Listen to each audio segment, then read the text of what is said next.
Gardener Nicole here. I know you can't see me, but I don't need you to see me today. I need you to see my plant. As my dad would say, this is a volunteer plant. What does that mean? That means this plant grew without me intentionally planting it. I know exactly what this plant is. This is cantaloupe. I planted last year watermelon and cantaloupe, and this cantaloupe plant started growing. But the thing with cantaloupe is once it starts growing, it grows pretty fast. So you want to train it to go in a certain direction.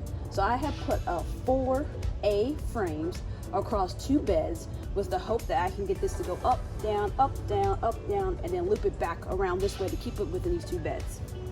One of the things I like to do in my house is save ties. So if it's bread ties, anything that comes with ties, everybody in my family knows you get it and you put it in here. So that's why I have them of different colors and different sizes. But this, I've already paid for the product, so I might as well get a second use out of that.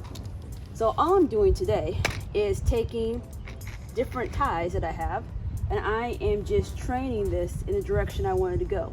So I'm gently just gonna hold it, get around it. You don't want to do it too tight because you don't want to hurt the plant. Just enough to get it to stay where you want it. And then this part right here is really sticky and it'll curl and it'll even latch on.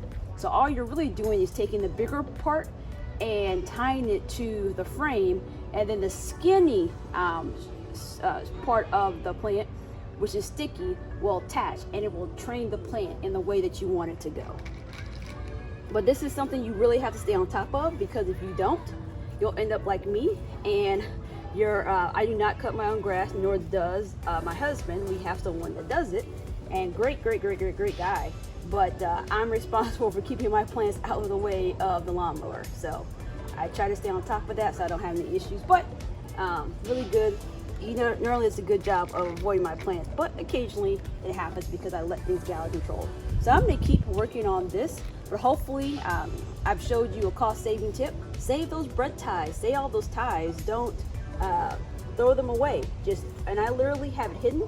I have this container inside of my house, and inside the inside of a cabinet in my house, and everybody in my house, my 2 sons and my husband, has been trained to save these ties. So hopefully this was a helpful tip, and I'll tune back in later to let you know how this has continued to progress. And remember, anybody can be a gardener.